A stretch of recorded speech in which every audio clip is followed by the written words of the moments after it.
Let not your heart be troubled. You are listening to the Sean Hannity Radio Show podcast. All right, 63 days, the most important midterm elections in our lifetime. I'm not sure most people understand the urgency of these midterms and what it means. You know, just as we're coming on the air here, if you don't get it, you should soon get it because Chuck Schumer's actually saying it. It just so happens in a video posted on YouTube by a constituent, you can hear the constituent asking Chucky Schumer, when are you going to impeach Trump? Anyway, it was at a Labor Day parade, and he answers, the sooner the better. Let's play it. It's a little hard to hear, but it's real. That's them. That's what their agenda is in 63 days. Here's what he says. Sooner the better. Sooner the better. And the constituent pushed back at Schumer, saying that he'd not answered the question. And he goes, well, we got to get a few Republicans on our side. He said the Democrats are on your side. And let's listen to that. No, we don't have that part. The audio's bad on that. All right. Anyway, so he's saying he wants to, but that's what the election's about in 63 days. That's it. Anyway, I hope you had a good Labor Day weekend. It's going to be a very intense run. We saw the hearings today and total planned chaos break out in the Kavanaugh hearings. Before we get to some of what went on here, if you caught any of this, what you saw is a typical radical left-wing spectacle. And I told you it didn't matter who Donald Trump picked. This was going to be the actions of the Democrats. The only reason you're going to get some Democrats to vote for Kavanaugh is because they come from red Trump states. Like Manchin in West Virginia is never going to win his Senate seat back. So what you have is, I would call it an election year conversion. You'll probably get the same thing. Claire McCaskill is fighting for her life. Let's see what Bill Nelson down in Florida does, or Donnelly in Indiana does, or Heidi Heitkamp in North Dakota does. All these people now fighting for their lives, and they should be defeated if we can get people to understand the magnitude and the importance of the midterm election. And it's really this simple. Chuck Schumer, this is what they say behind closed doors. This is what they want to do.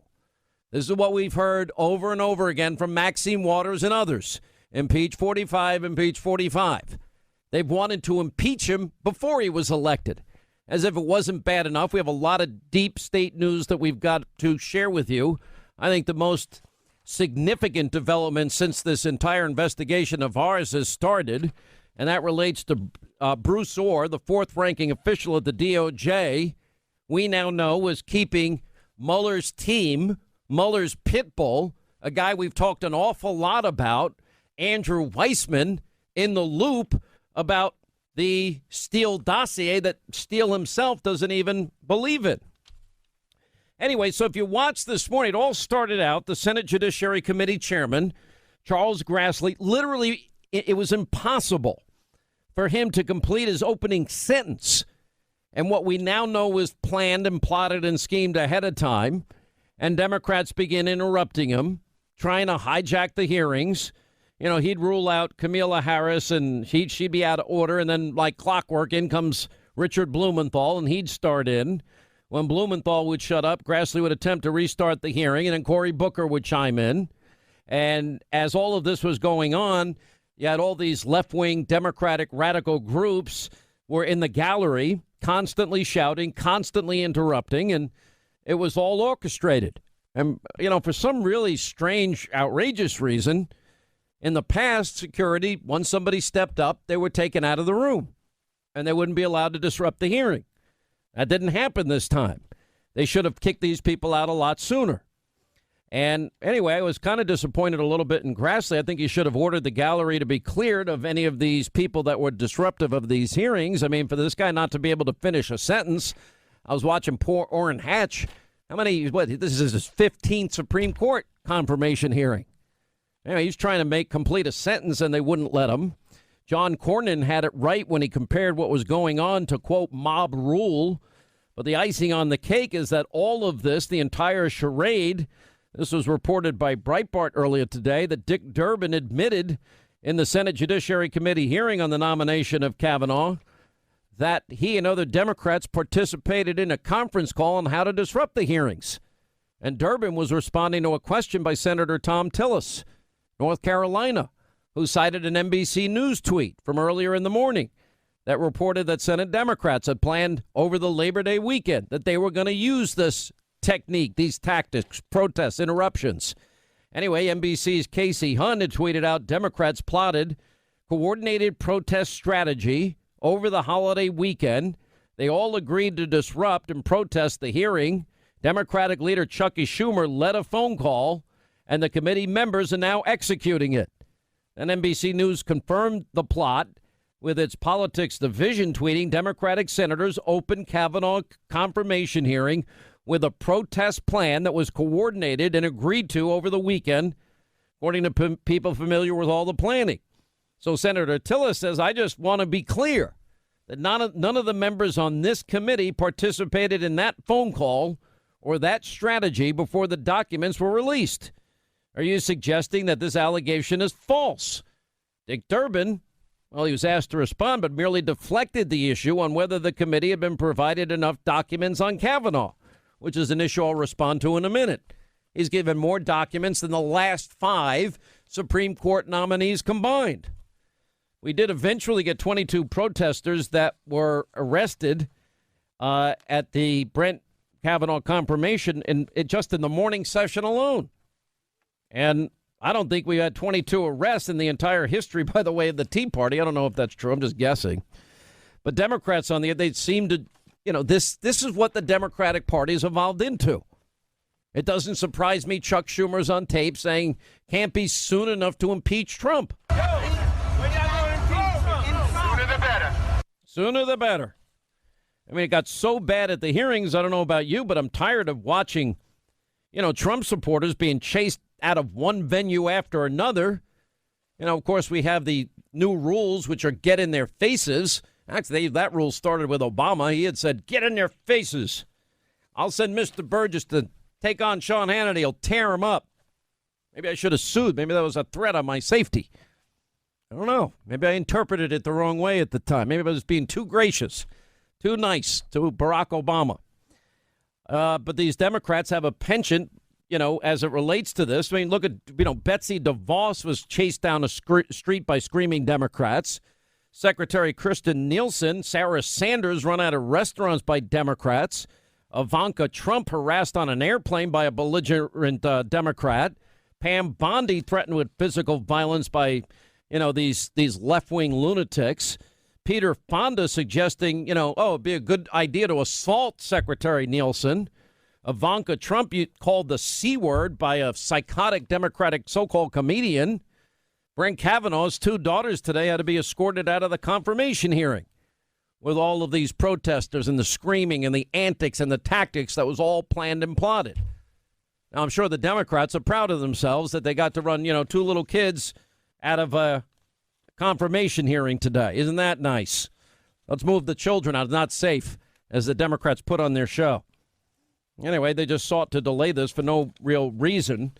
But it does offer a snapshot of what the American left vis-a-vis the liberal Democratic Party looks like today.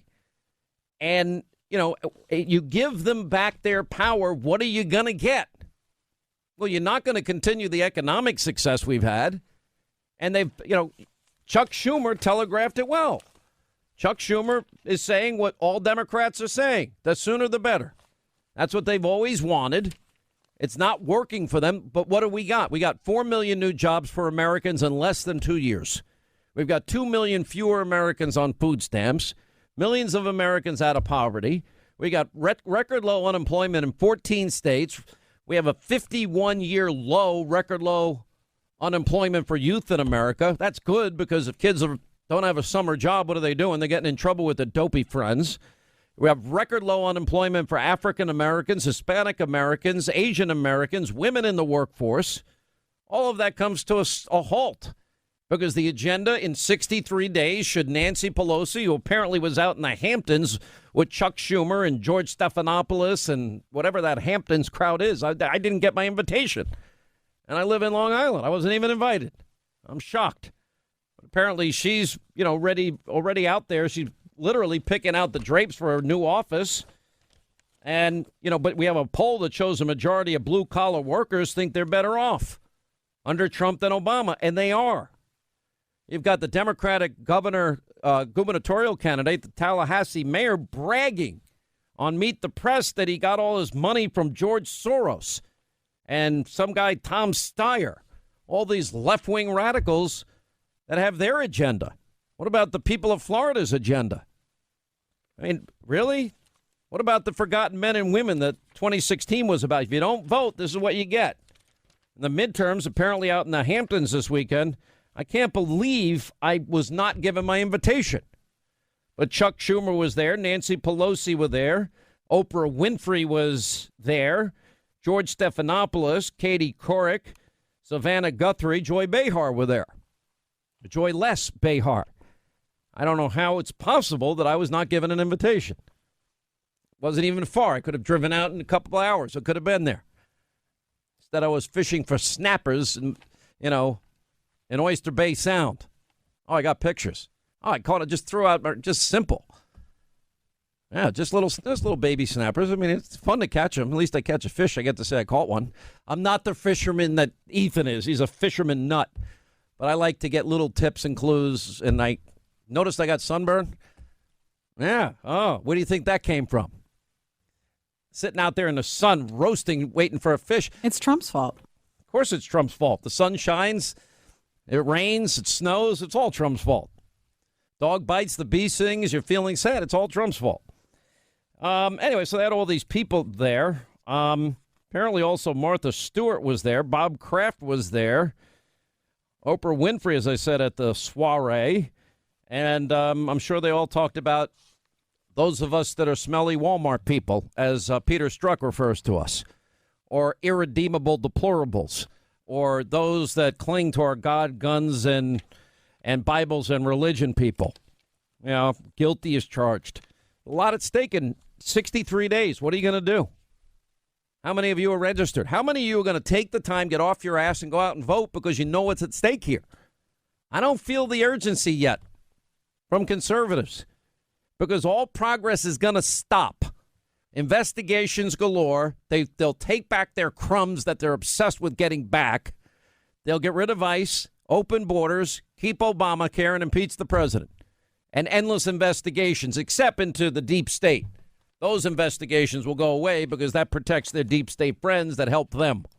All right, as we roll along, Sean Hannity Show, 800-941-SEAN, toll-free telephone. So it was all planned and plotted in advance to be belligerent and shriek and hecklers and Democrats and not let anybody finish a sentence and a Schumer plot, whatever. 44 Democratic interruptions in the first 40 minutes, and why the room wasn't cleared, I don't know. Other breaking news, by the way, the governor of Arizona has chosen John Kyle to complete McCain's term, and he's been there, he knows how to do it. He's not running for re-election, and then probably a good choice by the governor. We'll see how John Kyle feels about Judge Kavanaugh. We'll see how he feels about Obamacare if that vote comes back up again, and some other issues. I'd like to see where he stands on the issues before we get that. But you got to understand, this is your new Democratic Party. Forget about the Ginsburg rule in this case. Even the Washington Post today is arguing against the Ginsburg rule. 1993. No hints of, in other words, how she will rule on any particular issue. No forecasts and no previews. Whatever happened to the Ginsburg rule that everybody so loved? And, of course, we have the treatment of Robert Bork by Ted Kennedy. Smear, slander, besmirchment, character assassination. Robert Bork's America is a land in which women would be forced into back alley abortions. Blacks would sit at segregated lunch counters. Rogue police could break down citizens' doors in midnight raids. And school children could not be taught about evolution. Writers and artists would be censured at the whim of government. Yeah. And then, of course, Clarence Thomas and the way he was horribly treated, and it resulted in him fighting back and winning his confirmation. This is a circus. It's a national disgrace. It is a high-tech lynching for uppity blacks who in any way deign to think for themselves. And it is a message that unless you kowtow to an old order, you will be lynched, destroyed, caricatured by a committee of the U.S. Senate rather than hung from a tree. Sad, isn't it? But that's, 40 interruptions, 40 minutes, typical and sad. All right, we got to take a break. We'll come back. We'll get to your phone calls. Write down our toll-free number. It's 800-941-SEAN.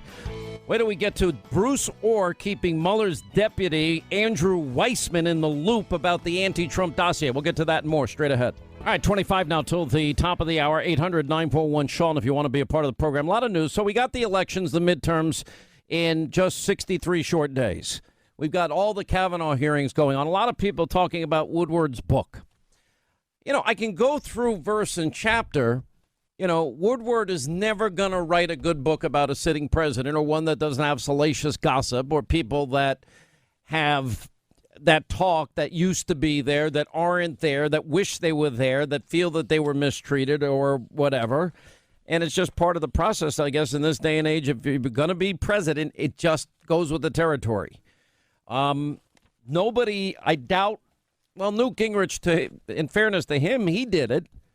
I mean, we do have 4 million new jobs created. We do have more Americans employed than ever before in history, the greatest labor participation rate in history, the opposite of Obama. Obama said manufacturing jobs weren't coming back. We have nearly 500,000 new manufacturing jobs. It's growing at a faster rate than it has in 3 decades. 4.2% economic growth last quarter. The Atlanta Fed is saying it's going to be in the 4s for the next quarter. New unemployment claims at a 49-year low. You got median household income at the highest level. You got 14 states record low unemployment. Record low unemployment for African Americans, Hispanic Americans, Asian Americans, women in the workplace, the lowest in 65 years. Youth unemployment, the lowest in 51 years. Lowest unemployment rate ever recorded for Americans without a high school diploma. You got almost 4 million Americans off of food stamps since the election. 4 million jobs, 4 million people off of food stamps. I mean, it's an amazing reversal of fortune, and that's what's at stake. You add that the president also has put America on a path to energy independence. The Keystone Dakota Access Pipelines, ANWR is now open. You have more regulations that have been taken off the books, so it's now become a business-friendly country once again. The individual Obamacare mandate is gone. More affordable health care options for people. I mean, it goes on and on. On top of that, the president's keeping his promise. You got $6 billion more to fight the opioid epidemic. I mean, I can go on and on from here. Got a record $700 billion in military funding because it was dilapidated under Obama. And, of course, the president wants to do the wall, et cetera, et cetera. By the way, when did Louis Farrakhan ever become mainstream? You see him sitting next to a former president of the United States at, Aretha Franklin's funeral? Good grief. Eric Holder says he wants to be president, posing for a picture with Louis Farrakhan? I mean, I assume they know who this is. The satanic Jews, they control everything and mostly everybody. If they are your enemy, then you must be somebody. On the night of September the 17th, this is my favorite. 1985, I was carried up on that mountain in a vision with a few friends of mine.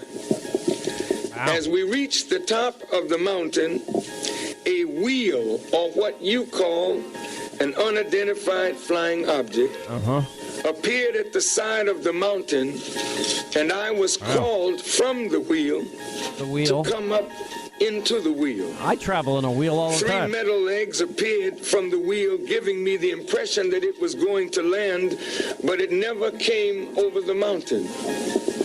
Being somewhat afraid, I called to the members of my party to come with me, but a voice from the wheel spoke, saying, "Not them, just you." I was told to relax and a beam of light came from the wheel, and I was carried up on this beam of light into the wheel. I sat next to the pilot. However, I could not see him. I could only feel his presence. As the wheel lifted off from the side of the mountain, moving at a terrific speed, I knew I was being transported to the mother wheel, or the mother plane, which is a human-built planet a half a mile by a half a mile, which the Honorable Elijah Muhammad taught us of for over 60 years. Anyway, back to the wheel. One other thing before we move on to some of the deep state issues. I mentioned the Kavanaugh-Ginsburg standard. If you're watching these hearings at all, the main crux of the Democrats' argument is that, well, we haven't had time. There's so many papers. In total, you've got more than 425 or 50,000 pages of records on Brett Kavanaugh. Now, if you want to look at it in terms of the total of the records that were handed over as it relates to Kavanaugh, were literally, it more than doubles the number provided for Elena Kagan during her confirmation process. And get this, it's more than the last 5 nominees' document totals combined. And that's just on the pages that were handed over. On top of that, there were reports that if Congress wanted to see, or the Senate wanted to see, additional documents on the basis of constitutional executive privilege, well, they provided another 100,000+ pages of documents. And the letter stated that the most significant portion of the documents reflected deliberations and candidate advice concerning selection of the nomination of judicial candidates.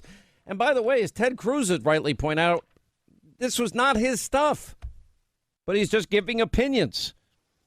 So all of this is a show. And forget the Ginsburg rule. That's now done. That's finished. But it's going to go on, the ranting, the raving, the chaos. And guess what's going to happen at the end of the process? Brett Kavanaugh is going to be on the U.S. Supreme Court. I think the biggest story while I was away, I want to get into this in more details. Catherine Herridge broke it at the Fox News channel on foxnews.com. And the headline was DOJ's Bruce Orr kept Mueller deputy in the loop about the anti-Trump dossier. He's talking about the Christopher Steele dossier. Now, what's amazing about this is Christopher Steele, when push came to shove and his own dossier he was questioned about it in an interrogatory in Great Britain under oath and the threat of perjury. Even he said, I don't know if it's true. It's, maybe 50-50. So how could that happen? Anyway, the piece goes on that Bruce Orr, remember, he's the 4th highest ranking member of the Justice Department. He's been demoted twice now. Had contact, this name will sound familiar to you, Andrew Weissman, in 2016, now a top Robert Mueller deputy. Well, he's more than that. Andrew Weissman is, as the New York Times called him, Robert Mueller's pit bull. And this is a guy that when he was involved in the Enron investigation and Anderson accounting, tens of thousands of people ended up losing their jobs needlessly. This is a guy that was overturned by the Supreme Court 9-0. You really have to be spectacularly wrong to lose 9-0. This is a guy that was excoriated for withholding exculpatory evidence in cases. This is a guy that sent 4 Merrill executives to jail for a year. Read Sidney Powell's book, License to Lie, for a year, and that was overturned by the Fifth Circuit. Anyway, we're now finding out that Bruce Orr was in contact with Andrew Weissman. Now, we had learned in the weeks previous with all the text messages and handwritten notes, and Christopher Steele is hoping that his firewalls, plural, hold, and that he's worried about being exposed and scared to death about the Grassley Committee investigation and scared to death about James Comey's testimony that was upcoming before Congress. Anyway, Fox News goes on to point out, and Catherine Herridge, that Orr's outreach about the dossier, as well as Christopher Steele, the opposition research firm behind it, Glenn Simpson, Fusion GPS, Nellie Orr is Bruce Orr's wife and works for Fusion. Sorry, I'm getting this straight. It occurred before and after the FBI had fired Steele over lying and leaking documents.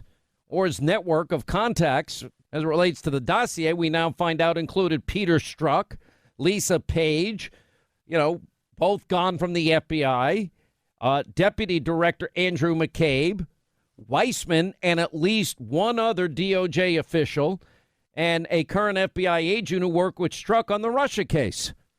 You notice that this is one big incestuous mess, and that they're literally taking this crap, and Orr and Christopher Steele are communicating about, well, what about your contacts at the special counsel's office? Well, Steele, we know his dossier was debunked. It was full of lies and insinuations that even he doesn't stand by. Well, this report goes on to say that Andrew Weissman, who is Mueller's pit bull, was kept in the loop on the dossier while he was the chief of the criminal fraud division. He's now assigned to Mueller's team, and the list includes several figures who have since attracted the scorn of the president as he decries this ridiculous Russia probe that now heads into its 18th month, 500th plus day, and those involved in the early stages of this. And that means Orr and his wife, Nellie Orr, and Fusion GPS, and, all the other people involved here. Bruce Orr was a top boss at the Department of Justice. He's still working for the Department of Justice. Amazing. And Orr's broad circle of contacts indicates that members of the FBI leadership knew about his back channel activities to the guy that they fired, Christopher Steele, who put together the phony dossier that we now know Hillary Clinton and the DNC funded. They funneled the money through a law firm into Fusion GPS. They hired Steele. Steele accumulates Russian lies, disseminates it to the American people, to lie to and propagandize the American people, to purposely misinform the American people before a presidential election, and then it also becomes the basis of a FISA warrant. And you have Republicans that are trying to get to the bottom of everybody's specific role here in perpetuating these lies and disseminating these lies, this unverified dossier. There's a great question. What efforts, if any, did the FBI take to verify or corroborate what was in the dossier?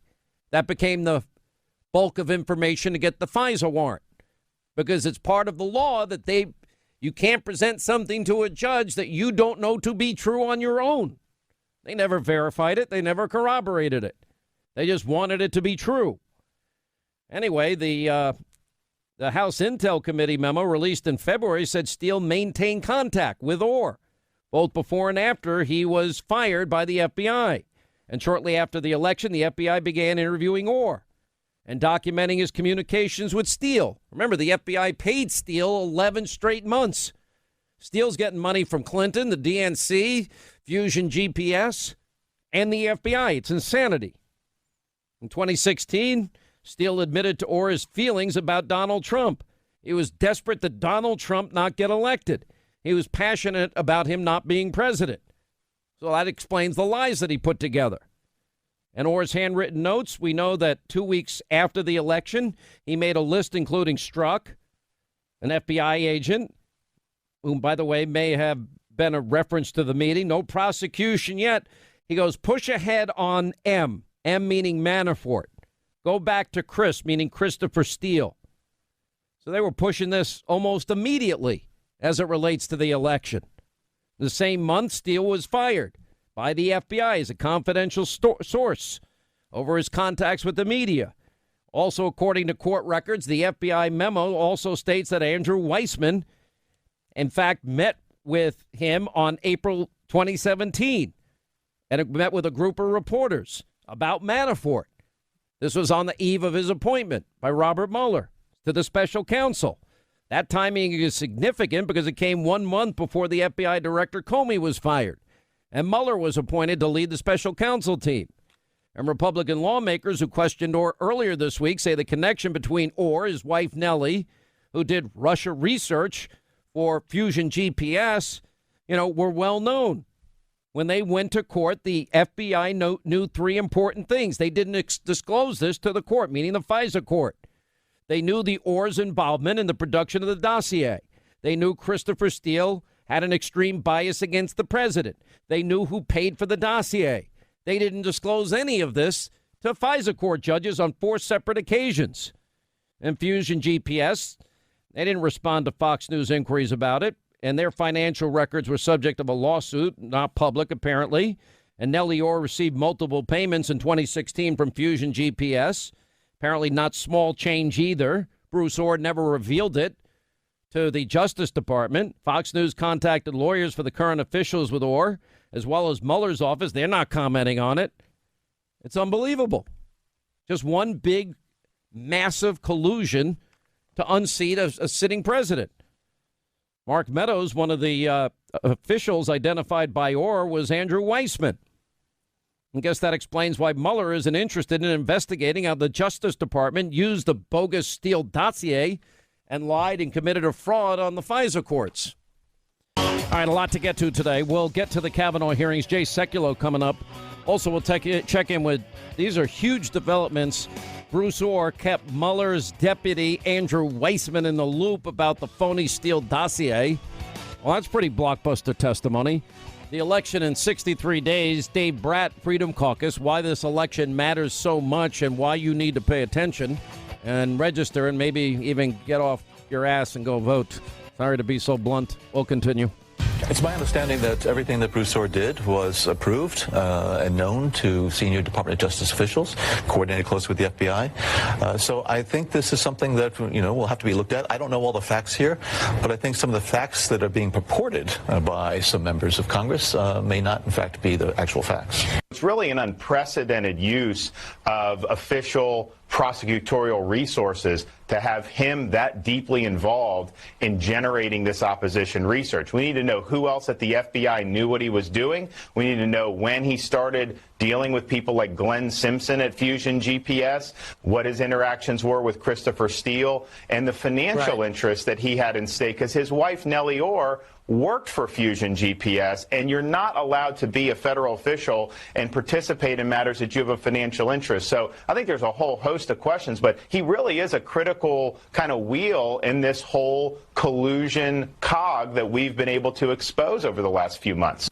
You said you did not personally receive documents from Mr. Orr, but the FBI did. Is that correct? That's correct. And you also said the FBI got documents from a different source in mid-September. Different source than whom? Different source from Mr. Orr. It was not Mr. Orr who provided the initial documents that I became aware of in mid-September. So Mr. Orr did not hand you the dossier? Mr. Orr didn't hand me anything. Mr. FBI. Orr provided information to the FBI that included material that is what everybody's calling the dossier. Oh, so Mr. Orr did give Steele as it relates to the dossier. What else are we going to learn here? The biggest news since I was out for the Labor Day holiday is that Bruce Orr's Department of Justice kept Mueller's deputy in the loop about the anti-Trump dossier. Now, this is a guy that was meeting with Christopher Steele, who himself doesn't stand by his own dossier, meeting before the election, after the election, in what has, been a debunked dossier. We need to get answers to this question. Did the FBI in any way, shape, manner, or form ever try to verify what became the bulk of information presented to a FISA court? Because it appears they did nothing. But anyway, Bruce Orr had contact with Andrew Weissman in 2016. Remember Andrew Weissman? He is, according to the New York Times, Mueller's pit bull. He's the guy that lost 9-0 in the Supreme Court. He's the guy that was involved in the Enron case that tens of thousands of Americans lost their jobs on. He's the guy that put 4 Merrill executives in jail for a year. They were innocent. That was overturned by the Fifth Circuit. He's the one involved in the Manafort bank loan case, as if it had nothing to do with Trump, the campaign, Russia, collusion, nothing. Well, now we find out that Weissman, now a top Mueller deputy, his pit bull, and other senior FBI officials about the controversial dossier and the individuals behind it. The sources said that Orr's outreach about the dossier, as well as its author, Christopher Steele and Glenn Simpson, who runs Fusion GPS, and Nellie Orr, Bruce Orr's wife, who works for Fusion, occurred both before and after the FBI fired Steele as a source over his media contacts. And Orr's network of contacts, in fact, included, Peter Strzok and Lisa Page and Andrew McCabe and Weissman and at least one other DOJ official and our current FBI agent who worked with Strzok on the Russia case. Quote, Weissman was kept in the loop on the dossier according to a source,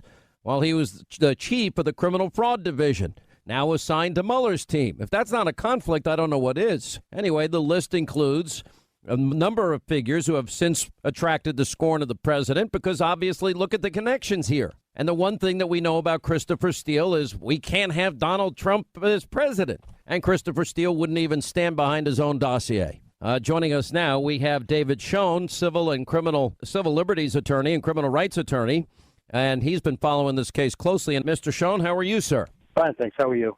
I'm good. So to me, the fact that Bruce Orr is keeping Mueller's pit bull in the loop in all of this, and nobody has ever given any evidence that they ever tried to even independently verify what Steele himself wouldn't even stand behind, is mind-numbing to me. Right. I mean, this is another key fact now that you've brought out, this keeping Weissman in the loop. And as we know from everything we've seen in this case, if Weissman is involved, something bad happened. You know, you listed some of his accomplishments over the course of his career. I think you were a little too modest. Weissman is also the fellow who has been cited by a federal judge for withholding exculpatory evidence in the key case in which he licensed a mob killer to stay on the street and to continue killing. That case is still pending today, seeking a new trial for the people who were wrongly convicted in that case. But it goes on and on. I think what you have to keep your eye on now with Orr, what you've brought out in so many different ways now, is the company he was keeping. It's not coincidental who his wife works for. It's not coincidental he met with Glenn Simpson. It's not coincidental now that he's passing this information up the chain. And remember, Bruce Orr said that it was just raw material, and that's why he didn't tell his immediate supervisor. But who he was keeping in the loop were these anti-Trump, pro-Clinton forces operating in justice. And the biggest question, perhaps, of all is, why is Orr acting so far outside his job description with all of this? Well, I mean, I think that's a great piece. He got demoted twice. Why does he still have a job, I think, is another question here. Right. That's absolutely right. I mean, we've never seen a Justice Department operating rogue like this before. Maybe it's happened, but we've never seen it. We've never learned about it, at least. It's become completely politicized, and it has to be shaken up from top to bottom. There is no possible way. This was the number 4 guy at the Department of Justice, David. That's right. This is not some low-level guy at the Department of Justice. And it's one after another. Well, I mean, we even saw in the emails that he had and the text message exchanges and the handwritten notes that he was scared to death of being exposed by Senator Grassley's committee. He was scared to death that the firewalls wouldn't hold just before James Comey testified. And he was afraid that, and firewalls, by the way, is plural, and he was afraid that he would get exposed. All of those things to me indicate that they knew what they were doing was wrong. And in a sense, I mean, when you add the Strzok Page and their text exchanges in context and the fact that we now know that they're all interconnected in all of this, what does it tell you? That there was a vast conspiracy against the president, then candidate, and then President-elect Trump. That politicized probably the most important department in our government. Certainly the department whose integrity is the most important because people's lives are at stake every day with that department. Listen, you've put out all of the pieces. You've exposed the players now. It has to be put together so that people see this is not just coincidence that there were so many bad actors with an agenda there. At some point, we have to say, if it walks like a duck, it quacks like a duck. This is what we believe it to be, what you have just described. Well, let's go a little bit further here because congressional Republicans are still trying to get to the bottom of Orr's role in this and the circulation of this unverified dossier, which is a critical piece of the evidence in obtaining the surveillance warrant. As a matter of fact, we're told it was the bulk of evidence. We know, and more leaks out on a regular basis, that Orr was grilled by the House committees behind closed doors for 7 hours. And we know in the House Intel Committee memo released in February that Steele maintained contact with Orr. We know that there are handwritten notes. We know that we know what are in these notes. He made a list including Page and Strzok and the FBI agent, which may have been a reference to a meeting, no prosecution yet. Push case ahead on M, meaning Manafort. May go back to Chris, he wrote. Congressional investigators told Fox they believe M is for Manafort. Chris is likely Christopher Steele. And the same month, Steele was fired by the FBI as a confidential source over lying and leaking. So, I mean, how do we interpret all of this except to be an effort by high-ranking people to conspire against a sitting president at this point. It's astonishing. I don't think there's any other fair interpretation to be put on it if somebody looks at just the facts you put out there. But you know what? You focused before on the FISA application and the importance of that process and the omission from the applications, including the multiple renewals of what we now know they knew about Steele's lack of credibility and the problems with Steele that was not told to the FISA court. I want to clear one thing up, if I can, very briefly. You know, people have been mocking President Trump's tweet about the lack of hearings by the FISA court. People say, oh, they don't usually hold hearings. Let's be real clear about this. This is not the usual case. This is an investigation into the President of the United States with multiple renewals. The rules of the FISA court expressly give that court the authority to conduct hearings. That's Rule 17 of the court's rules. It wouldn't be there unless they had the authority to. There are enough questions that should have been asked here to conduct hearings. And secondly, the government has an absolute obligation under Rule 13 of the FISA court to supplement its submissions when any material facts have been omitted. We know now that they've been omitted. Where's the supplication? So they shouldn't be mocking the president's tweet and focusing on terms like hearings or not hearings. The point is the president's trying to make is the integrity of that process was lacking based on the misleading and government application and multiple renewals full of omissions, signed off on, by the way, by Rod Rosenstein. Let me bring in our good friend Sebastian Gorka, author of Why We Fight. The interesting reveal also on top of all of this that Bruce Orr was keeping, Mueller's pit bull, Andrew Weissman, in the loop, but the FBI memo also states that Weissman met as early as April of 2017 with a group of reporters about Manafort. And now we know that way before that he had been kept in the loop the entire time as it relates to all of this. And then he's telling reporters on the eve of him even being appointed by Mueller. I mean, it's pretty amazing. It's absolutely incredible, Sean. If you just have to lay out the facts, like the way you do on your show every night with the monologue. I think about the fact that those notes you just discussed, 3 weeks ago, Fox News can outline that those notes from Bruce Orr had lines in it such as his being very concerned that they will be exposed. Who's the they, and what is he afraid about being exposed? Then if you connect that to the great investigative reporting that's being done by Lee Smith, he has documented, this is all unclassified, he's documented 7 occasions, Sean, when somebody connected to the FBI or the DOJ as a potential asset, as somebody who's worked with them before, was dangled before the Trump campaign in an attempt to make somebody there do something wrong. Well, in layman's speak, that's called entrapment. When you try more than half a dozen times, whether it's Carter Page, whether it's Papadopoulos or anybody else, to get a political campaign to do something that's illegal, they didn't do anything, but trying that hard, that's entrapment. And that's why the left is running scared. That's why Bruce Orr is running scared, because of all the things that are still going to come out, Sean. I'm beginning to wonder whether or not Bruce Orr is starting now to realize that his own future's in jeopardy here, because it sounds like behind closed doors that he's being a little bit more honest than some of his predecessors that have attempted to obstruct the House committees from getting to the bottom of it. We'll take a break. More with Dr. Gorka, his book, Why We Fight, and also more with David Sean. 800-941-SEAN is our number. You want to be a part of the program. Final moments as we continue with David Sean and Dr. Sebastian Gorka. Dr. Gorka, looking at all of this, we still don't see the progress we need. We don't see the indictments that I think need to be handed down. We don't see the abuse of power covered by the mainstream media.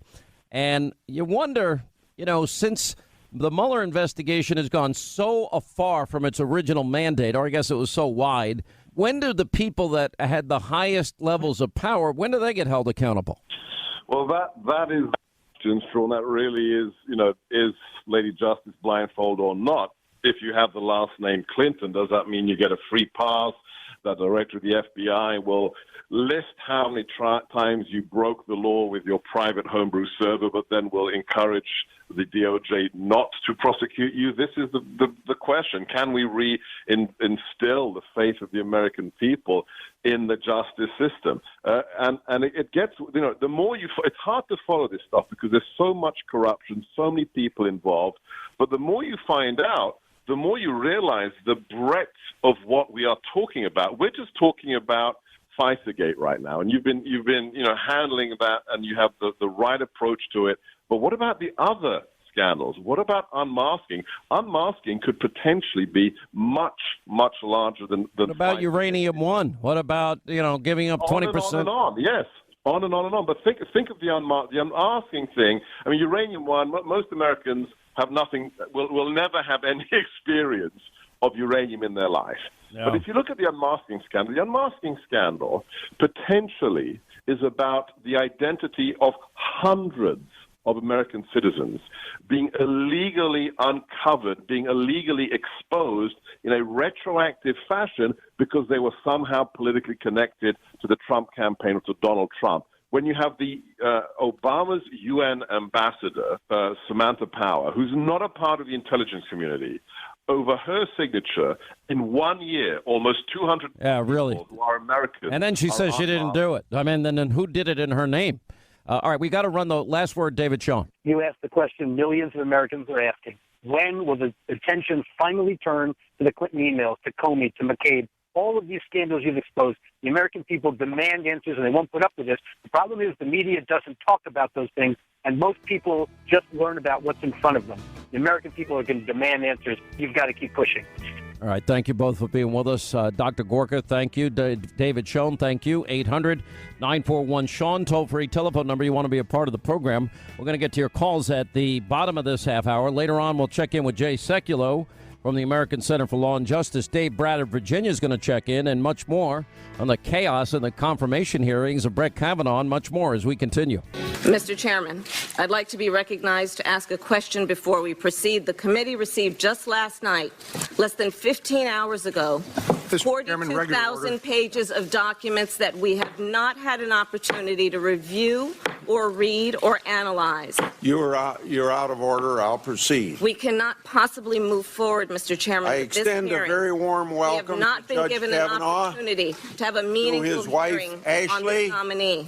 Their two daughters. Mr. Chairman, I agree with my colleague, Senator Harris. Mr. Chairman, Judge we Kavanaugh's received many law 42,000 documents that we haven't and been everyone able else joining to review us last today. night, and we believe this hearing should I know be this is an postponed. exciting day for all of you here, Mr. Chairman. and you're rightly proud Mr. Chairman, of if we cannot be recognized, I move to adjourn. the American people. Mr. Chairman, I move to adjourn. Hear directly from Judge Kavanaugh later this afternoon. Mr. Chairman, I move to adjourn.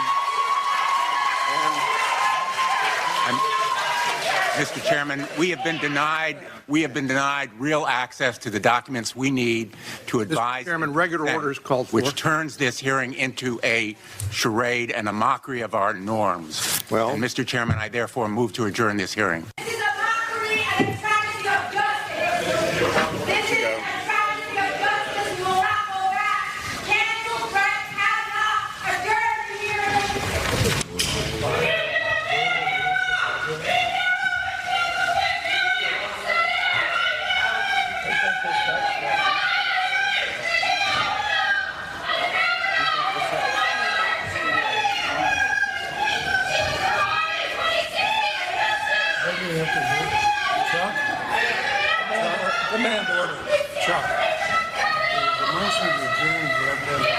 We're not in the executive session.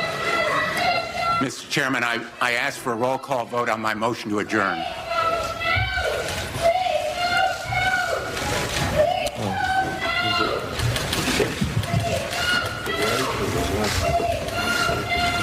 We vote no. Well, you can hear what the Democrats, and it's so obvious what they did here. If you missed this earlier today at the Kavanaugh hearings, you had the Senate Judiciary Committee Chairman, Charles Grassley, almost incapable of completing his opening sentence before committee Democrats interrupting him. He'd rule Kamala Harris out of order, and then like clockwork, there's Richard Blumenthal. He'd start him when he finally shut up. Grassley attempts to speak again. Cory Booker would step up. After Cory Booker, then it's Chris Coons and Tom Tillis and on and on and on, which was, while all this going on, they had their left-wing troops in the gallery constantly shouting, constantly interrupting. And I'm really not sure why it took security forever to allow all these disruptions and all this screaming and all this shouting. I was watching Orrin Hatch try and give his opening remarks, and the screaming just never stopped. And I think Grassley should have ordered the gallery to be cleared of anybody that was disruptive. John Cornyn had it right when he compared what was going on to mob rule, but the icing on the cake, apparently this morning's entire charade, we now know was planned in advance. Dick Durbin admitted Tuesday in the Senate Judiciary Committee hearing on the nomination of Brett Kavanaugh to the U.S. Supreme Court that he and other Democrats participated in a conference call. They did it to disrupt the hearings. And Durbin was responding to a question by Senator Tom Tillis, who cited an NBC News tweet from earlier in the morning that reported that Senate Democrats had planned over the Labor Day weekend to use protests and interruptions. NBC's Casey Hunt tweeted out, Democrats coordinated the protest strategy over the holiday weekend and all agreed to disrupt and protest the hearing. They're acting like these are supposed to be senators. This is about an important branch of our government, the judicial branch. Apparently, Chucky Schumer led a phone call. Committee members are now following through on the orders, and they're executing as they've been told to do so. NBC News confirms the plot with its politics division. Democratic senators opened Kavanaugh confirmation hearing with a protest plan coordinated and agreed to over the weekend, according to people familiar with all the planning. Senator Tillis asked, I just want to be clear that none of the members on the committee participated in that phone call or that strategy before the documents were released yesterday. Are you suggesting that this allegation is false? And Durbin asked to respond, but merely deflected. Of course it was planned. This is, 22 protesters arrested during the Kavanaugh hearing just in the morning session. Kavanaugh's daughters were rushed out of the Senate hearing for their own safety. I mean, it's typical Democrat 101, belligerent, shrieking, radical leftism and trying to adjourn the hearing. But look, facts matter. Truth matters in all of this. As I said in my opening remarks today, in my opening monologue, Kavanaugh, the Ginsburg rule, the Ginsburg standard, no hints, no forecasts, no previews. She said in 1993, responding to a question about discrimination. I did not see, apparently they did a full hour on RBG, Ruth Bader Ginsburg, on fake news CNN, as one of the all-time great justices. Like, okay, I don't think so, but I didn't have the time to watch it. Biden is even warning Democrats, don't walk out of the hearings. That's really bad. The guy has an amazing background, has amazing, even bipartisan support from real people that really know him. They've handed over more documents than the last 4 Supreme Court nominees combined, and they're complaining about they don't have enough documents. Well, how much do you want in terms of documents? And then they're complaining, well, you didn't have time to read them. Well, the Republicans had time to read them. They've read all the documents. And if you look, get a little bit down deep into, the letter reports, their releases over time, they produced nearly 300,000 pages of documents, 150,000 pages of documents for committee members, confidential viewing. Not one member took the time to go over and review that which was put aside for them to go review. Not one. So you got 415 pages, executive branch records. It more than doubles the number provided for Elena Kagan during her confirmation process. Is more than the last 5 nominees' document totals combined. And, that's, of course, on top of the best evidence, which is Judge Kavanaugh's record, his superb judicial philosophy, his 12 years on the D.C. Circuit, and a lifetime of service. They don't like it because they didn't get their radical left-wing judicial activist that Hillary would have appointed. Well, that's a consequence, as Obama used to remind everybody every chance he got. Elections have consequences. Well, this one is one of them. Let's go to Sean, is in San Angelo, Texas. Sean, hi, how are you? Welcome to the program. Wow, what a wild morning, huh? Yeah, it's pretty crazy. I agree. I feel for you living there in New York. My wife and I just escaped California. Yeah, thank you. I feel for me, too. The amount of money you paid in California, we pay in New York, is insanity. It is theft. It is legalized stealing at this point. But if you don't pay it, you're going to be in trouble. Pay your taxes. Kamala Harris, she brought up the fact of bringing 1 million pages. And these people, they would sign a spending bill within 10 minutes of thousands of pages, and they'd never read anything. Look, they had all of the time they needed. All this is it didn't matter who Trump appointed. They were going to do this. It just didn't matter. Yeah, it's just truly sad what these people are doing. It's just the lunacy is getting worse and worse. And to see our children, listening to this, it's so embarrassing for the country. It truly is. It's not listen, it reveals what the left wing in this country is. There are no more moderate Democrats. There's no Scoop Jacksons. There's no more Zell Millers. Zell Miller recently passed away. Former governor, senator from Georgia. Got to know him really well in, the later years in his life. I had opposed him when he was governor. And he literally did a lot of good in his life. Joe Lieberman, look what happened to Joe Lieberman. It was a Democratic vice presidential candidate, and his party turned him out, and he had to run as an independent to win his last term in the state of Connecticut. It's just unbelievable. All right, back to our phones. Thank you, Sean. Appreciate it. Ted is in Boston. Ted, how are you? What's going on, my friend? Glad you called. I'm good, Sean. How are you? Thank you for taking my call. Oh, I'm very thankful you called. What's going on today? Aside from the political affiliations and, those on the left and those on the right, is there a little trepidation with a 2013 legal opinion from Kavanaugh? Quote, if the president has a constitutional objection to a statutory mandate or prohibition, the president may decline to follow the law unless and until a final court order dictates otherwise.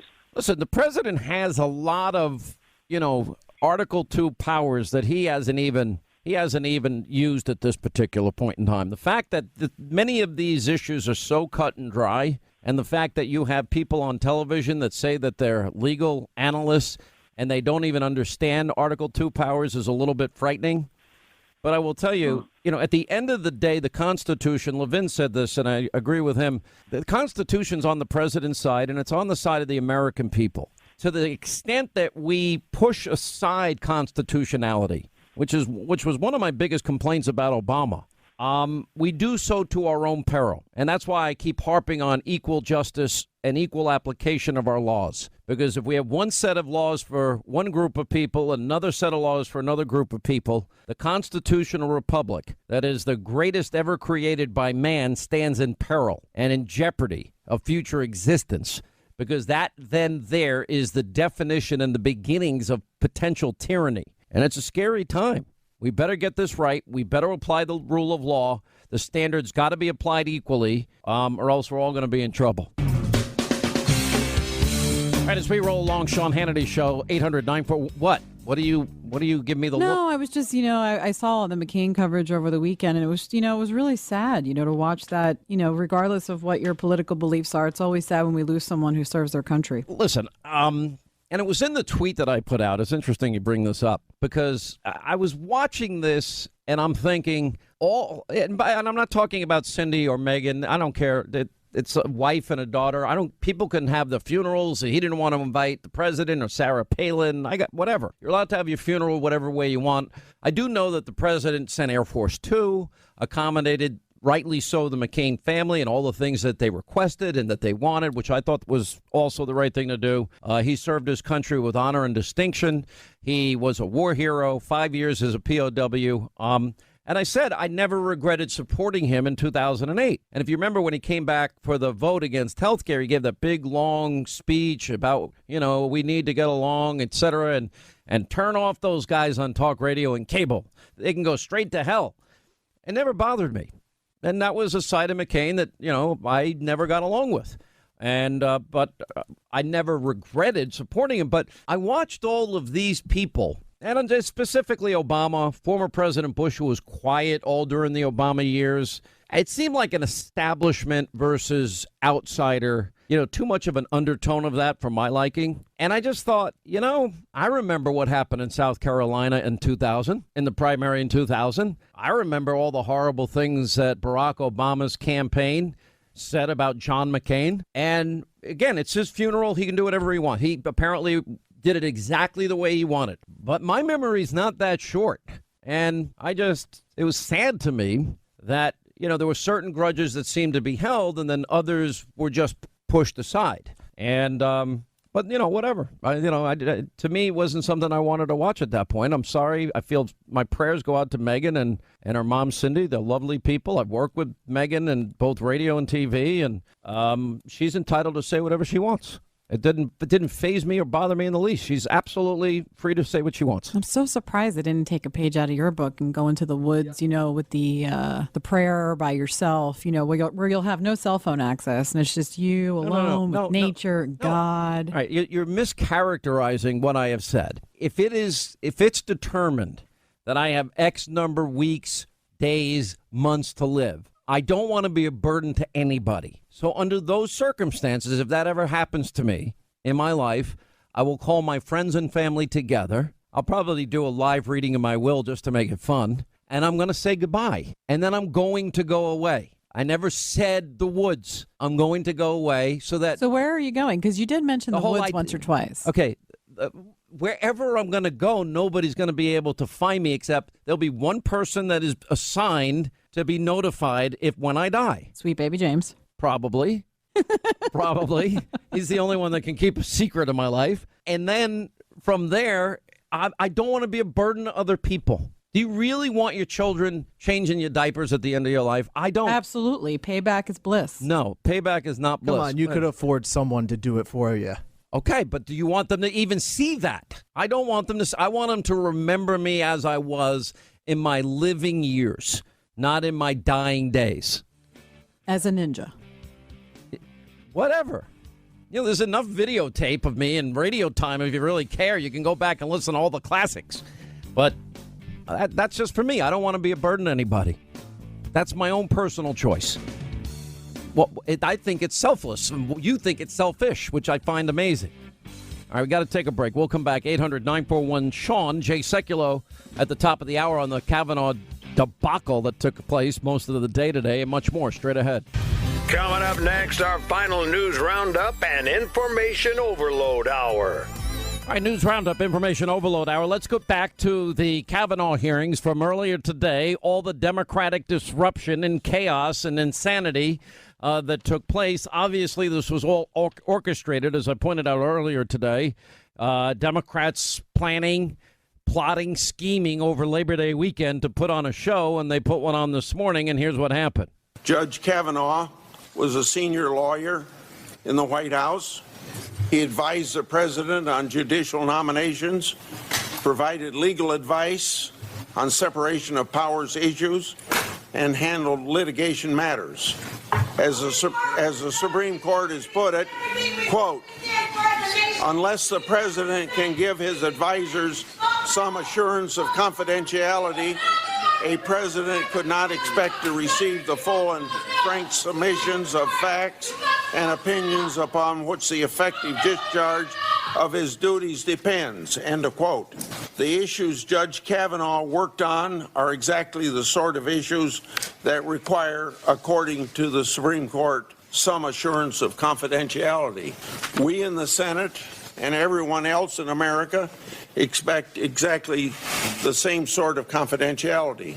Most senators would not agree to turn over their staff's communication to anyone. And, of course, in the morning session alone, there was, 22 people that were arrested during the hearing. Again, all invited guests that hated in every way, shape, manner, and form Judge Kavanaugh, and I think it was as much about Donald Trump. And so it kicks off with this belligerent, shrieking hecklers, and here's what they said. This is a mockery and a travesty of justice. This is a travesty of justice. Will not go back.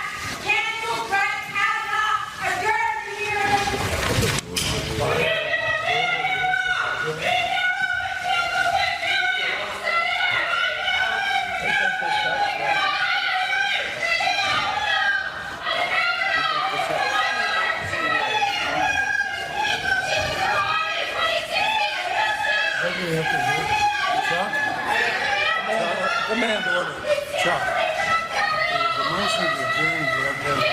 We're not in executive session. Mr. Chairman, I ask for a roll call vote on my motion to adjourn.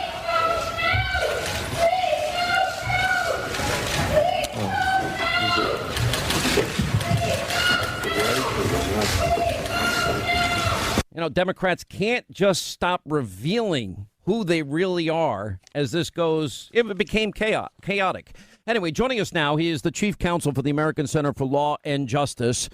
He's also counsel to the president, although he's not here in that capacity today. Jay Sekulow, how many times have you argued now in your life before the Supreme Court of the ACLJ?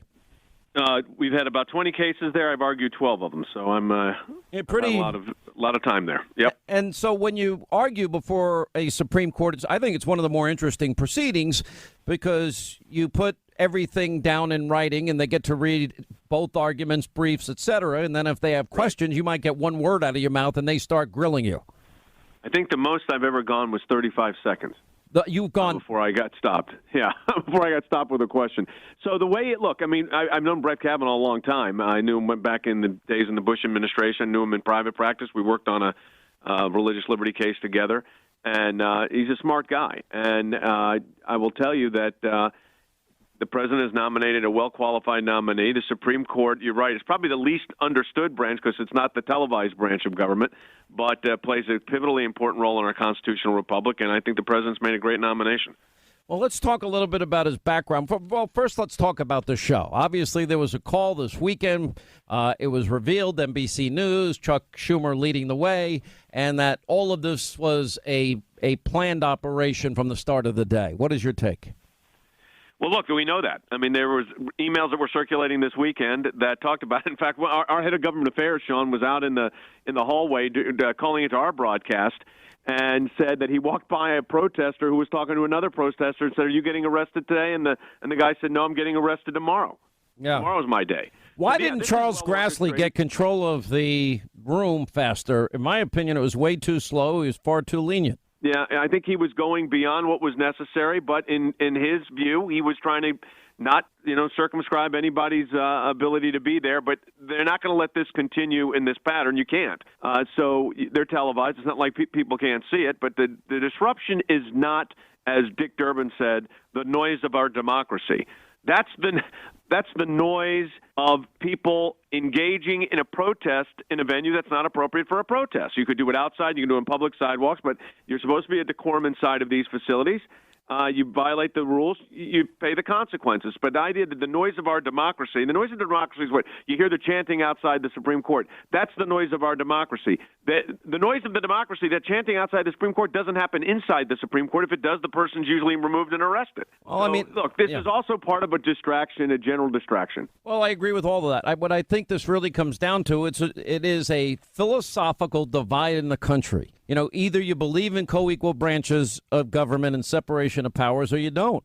And I have always felt, and I think the left is obviously want to confirm people that share their political values, that are willing to legislate from the bench, that want to use the judicial branch of government to get done to America that which could never happen at a ballot box or through legislation. So they do it through judicial fiat. And that's the type of judge that they want. And somebody like Brett Kavanaugh respects the Constitution and the rule of law. They don't like that judicial philosophy because it doesn't advance their activism. It's really that simple to me. Well, look, if you want to know anything about Brett Kavanaugh, it's not so difficult. Read his 300 opinions. He's been on the bench for over a decade, 13 years, on the second most important court in the United States, the U.S. Court of Appeals for the District of Columbia. So if you want to know what his judicial philosophy is, which is all they're supposed to be discussing, he has all the qualifications.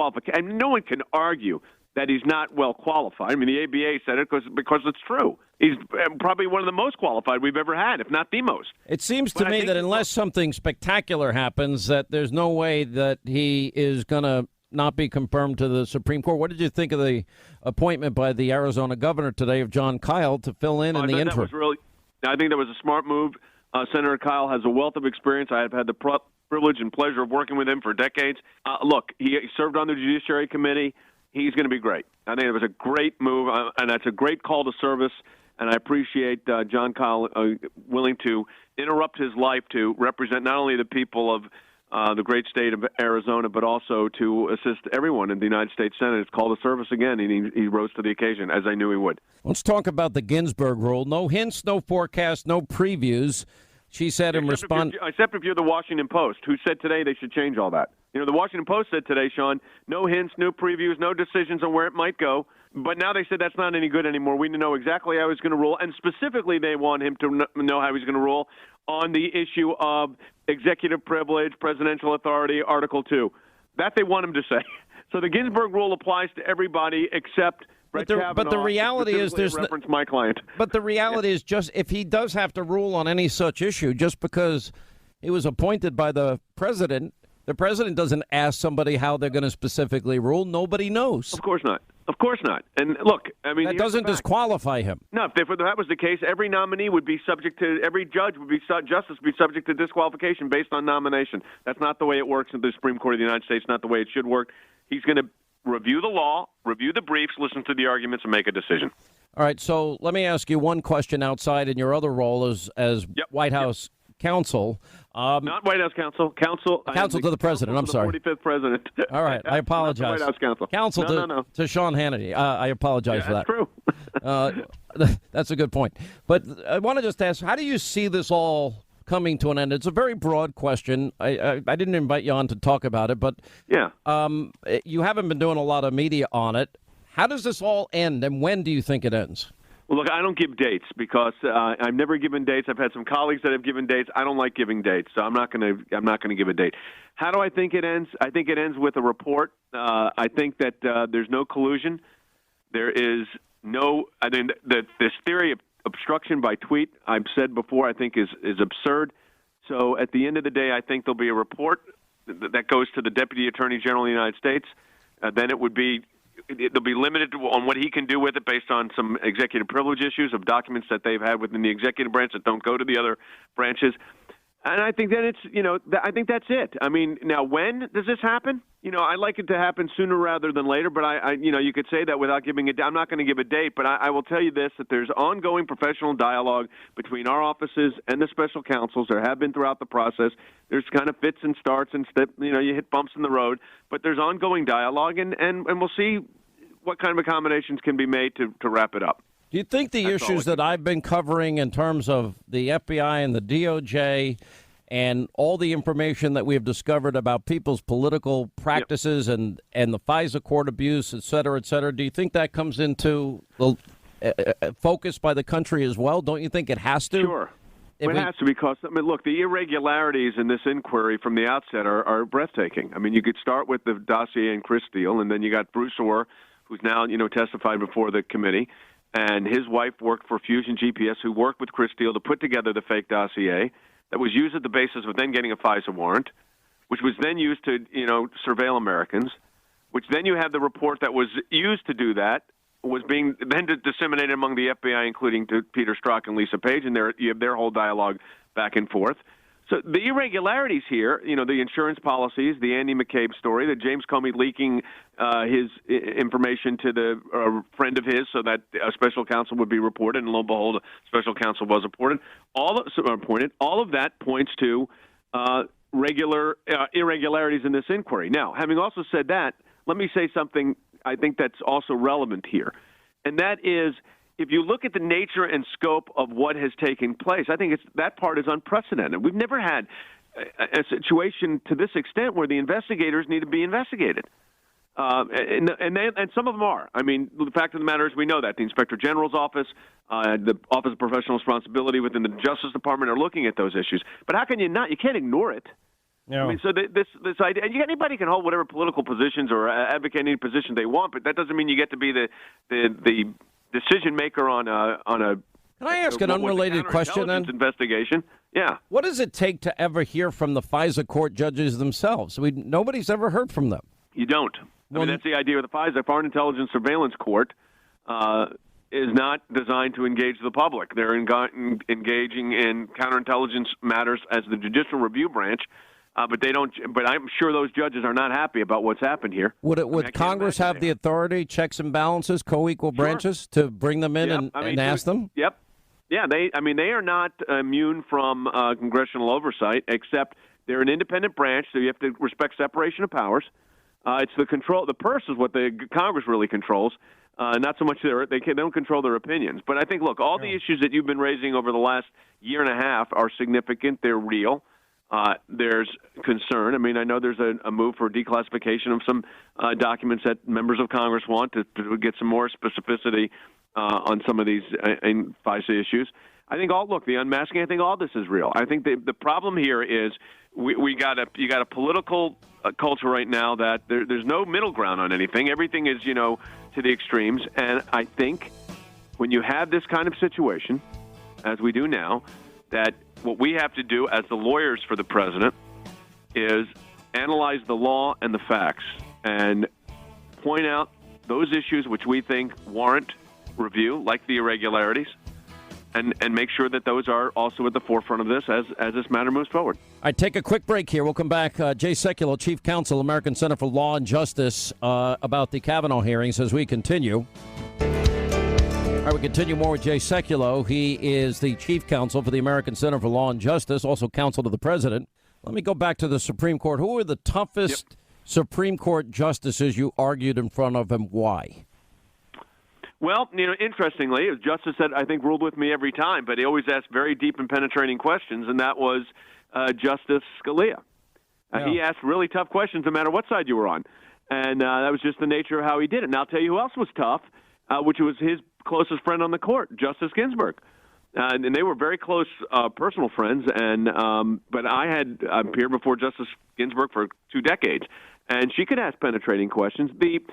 But there was always a sense that when, there are justices also that would ask really nice questions, but were really tough. John Paul Stevens was one of the nicest guys you ever met. But boy, I was a bit of a boxer, in school, and he could give you a left hook. If he ever started a question with this word, supposing, that's what he would say. Mr. Sekulow, supposing such and such and such. Whenever he did that, look out. Yeah. That left hook was out there. You better have your hands up.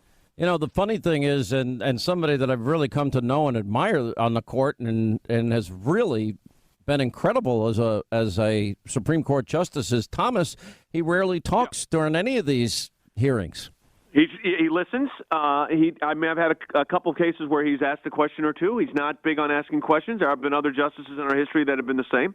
But I will tell you this, that he is probably I think he's brilliant. Absolutely brilliant. Yeah, and honestly, writer, brilliant analysis. Yeah, it's amazing. Great judge, great lawyer. All right, Jay Sekulow, American Center for Law and Justice and counsel to the president. Thanks for being with us. We appreciate it, and we'll see you on TV tonight. John, all set against the backdrop of these midterms, just several weeks away right now. And our poll shows Democrats go into these midterms with a huge advantage. Now, George, it's just one poll, but if these numbers hold, this is a disaster for Republicans. Look at this, a 14-point advantage in terms of who people say they will vote for in their congressional district, 14-point advantage for the Democrats, but also more troublesome for Republicans. Democrats are more enthusiastic, say they are more likely to vote, and independent voters are fleeing Republicans in droves. And just to put that number in context, when Republicans won dozens of House seats in 2010, Democrats in 2006, their advantages were far lower than this. In every one of those swing elections, last swing elections, the advantage was less for the party that won. All right, 25 now till the top of the hour. Glad you are with us. Yeah, George Stephanopoulos would love for that blue wave to be exactly the way he wants it. It's 63 days till the all-important midterm elections, and, lo and behold, I actually agree for a minute with Joe Biden. What's at stake for the Democrats? Everything. What's at stake for the Republicans? Everything. There's a lot at stake here because, as I've been telling you, this midterm election, it's about really very simple but profound things. The Democrats, they want to impeach the president. They're just trying to be quiet about it, but that they're absolutely giddy at the thought that they can impeach the president. Second thing is they want their crumbs back. They referred to the tax cuts as crumbs. Interestingly, they want the crumbs back. They can't leave the crumbs on the table for the mere mortals, the citizenry that we are. They think they're more important. They want open borders. They want to eliminate ICE. They want to keep Obamacare. And I guarantee you it'll be endless investigations, all Trump, all the time, leading into 2020. Nothing is on an agenda that will benefit the American people. Nothing. I mean, you have a radical Florida Democrat, thanks pro-impeachment billionaires for funding his gubernatorial run, the guy that is running Mayor Andrew Gillum of Tallahassee. He had a tough time raising any money from within the state, but don't worry, he actually was on Meet the Press, and he thanked people like left-wing billionaires like George Soros and Tom Steyer for their money, and he's deeply appreciative of their money. Well, what's more important here, the people of Florida or billionaires that have radical left-wing views? It's unbelievable. Now, there was a story on Breitbart over the weekend that apparently Nancy Pelosi was out at a big soiree in the Hamptons on Long Island, and she's already plotting exactly what she intends to do should the House majority swing to the Democrats in November. Instead of focusing on the needs of the American people, she was spotted with Chuck Schumer at a glorious gathering, Labor Day weekend. East Hampton, hosted by the Discovery CEO, and per playbook, in Politico's playbook email, Pelosi and Schumer were hardly the only leftist stars there. Let's see, Oprah Winfrey was there, Katie Couric was there, George Stephanopoulos was there, Savannah Guthrie was there, Joy Behar were there. Amazing. I live in Long Island, and I never got an invite. I'm shocked. Anyway, one of the people that we really want to see reelected, who's done an amazing job, is Dave Bratt of Virginia. And, of course, he's being targeted because they can't stand anybody within the Freedom Caucus, the people that actually gets things done and keep their promises to the American people.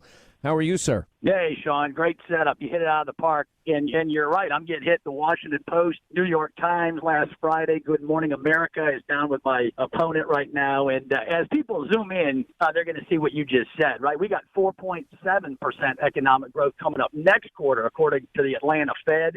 My opponent was pushing a $32 trillion end Medicare as you know it program, along with Senator Elizabeth Warren and Bernie, until she found out it cost $32 trillion. And my local paper said in order to pay for that, you'd have to double the personal rates and double the corporate rate. Plus, she wants open borders in favor of sanctuary city. And so the folks are paying attention, and this is fairly representative of all the Democrats across the country, along with everything you just set up. And so now people are going to focus, and we got to work hard. There's no doubt about it. There is still a blue wave out there, but we can beat it with just good common sense policy. Look, there's 63 days. I think one of the challenges the president has, and I think that the electorate doesn't historically pay a lot of attention to midterm elections. And I think the Democrats, they've done a pretty good job of holding back some of their representatives that really only want to run on impeachment. But they don't have an agenda short of what I said about eliminating ICE, open borders, keeping Obamacare, getting their crumbs back. But impeaching the president is at the top of the list. What do you think the odds are that would be their real agenda? No, I think it would be their agenda. And my opponent, Spamberger, was CIA, et cetera, and it's just running on that, but won't list any agenda item. She's promised not to vote for Pelosi, but I asked the question of them. I said, is that because Pelosi's too conservative, right? Mm-hmm. So that's what people are missing. Every other person they want for speaker is further to the left than Nancy Pelosi, and the head of financial services will be Maxine Waters. And that's just one committee. And you can go down all the committee chair, men and women, and see what is in store for our economy if they ever got a hold of power. The economic growth is gone. The jobs are gone. The low unemployment rates for African Americans and Hispanics gone. All the progress gone. And so we got to keep it. We everybody out there listening, make sure you dig in and help every one of your candidates out. I guess, and the other problem is, look, short of the Freedom Caucus, I'm not exactly that enthusiastic about a lot of these Republicans. I think a lot of them have been weak and ineffective and fairly lacking in a spine and courage and not willing to keep their promises. We learned that during the health care debacle. I mean, 7.5 years they promised to repeal and replace. Then we find out that a number of them never had any intention to do that because it was too tough politically. But you're right. We've got, 14 states with record low unemployment. We've got an 18-year high of consumer confidence, 51-year low in youth unemployment, record low unemployment for women, African Americans, Hispanic Americans, Asian Americans. And we see 4 million jobs have been created in the U.S., 2 million fewer people on food stamps in the U.S., and we have, 1 million fewer people in poverty. Now, that's pretty good for less than 2 years on the job. I don't know why people would want to go back. Yeah, well, right. And the part of the problem is you're one of the few people that lays out that positive case and record. The rest of the mainstream media. No, I actually think I'm like the only one, but who's counting? I know. I watch you, believe me. And thank God we got a few people that put out the truth, you and a few others, but the mainstream media were fighting against their narrative that, this was the growth was going to be one time, it won't last. All the benefits were going to go to stock buybacks. That's not true. Capital investment, right? I did a PhD in economics. Investment in capital is the main driver of economic growth, and that's going through the roof, way higher than any stock buybacks. All the evidence is very clear on that. And then 2 weeks ago, my opponent said, well, that huge growth isn't a kitchen table issue. Oh, really? What about when 100 million Walmart shoppers have record retail sales? I'd call Walmart shoppers kitchen table. Right? So, the good news is just all over. No. You're forgetting. Everybody that goes to Walmart, we are smelly Walmart voters. We cling to our God, guns, Bibles, and religion, and we're irredeemable deplorables. It's amazing what you learn about these elites and what they think about real Americans every day that work hard, play by the rules, pay their taxes, obey the laws, and make this country a better place every day. We see the elitism on display often. What did you think of the Kavanaugh hearings today? Well, I'm on my way back up to the swamp today, so I've been missing it. I've been hearing little clips here and there, but he's just phenomenally qualified, rational, all the right degrees. Past Democrat Supreme Court nominees hired him. I don't know how you get a better resume than that for the slot. So it's just pure politics, unfortunately. Well, I'm going to be lucky and fortunate enough. We're going to do a town hall together, and I don't know if it's invitation only or what, but I know that I've agreed to do a town hall with you on the issues of the day on September the 24th. And, I've done a few of these. I was down doing some in Florida with Ron DeSantis and our friend Matt Gaetz, who's also a part of the Freedom Caucus. And, there's so many issues that are facing the American people this time. I can't wait to see it. It's going to be in 20 days from now. Yeah, well, I'm excited for it, and thank you for doing it. That's the one way we have to overshoot and go directly to the people. Some of us don't have, 40 million tweets like you do and followers, and so this is I don't have quite 40 million, but we do have a pretty good social media presence. That's right. It's a little less than it used to be because I took Twitter off my phone, so I don't tweet out at 3 in the morning. Because I just found myself, it became another full-time job. I enjoyed it for a while, and then it just becomes a chore. Right. No, I know. And that's what it's we just need folks that can spread the word. Our local papers won't cover any of the good news. They won't cover any of the bills I had. My local paper, when I had a bill that reunited parents and kids, they ignored my bill and instead wrote a piece how I'm separating, right, parents and kids. And so it's just hard to get a break from your local papers who just lean left in their coverage. And so we got to get the truth out somehow. So thanks for helping me do it. All right, I look forward to seeing you. Thanks so much for being with us. We'll see Dave Pratt on the 24th. We're doing a town hall together. And, we do this occasionally with people that we like, and we talk about the issues of the day. There's a lot leading up to this midterm election. We are 63 days away. It's the most important midterm in our life. People tend to stay home for midterms, but you need to know what's at stake. And there's a lot riding on all of this. All right, let's get to our busy telephones. We shall say hi to Jim, is in Smith Mountain Lake, Virginia. How are you, sir? Welcome to the program. I'm doing very well. Thank you. Just wanted to mention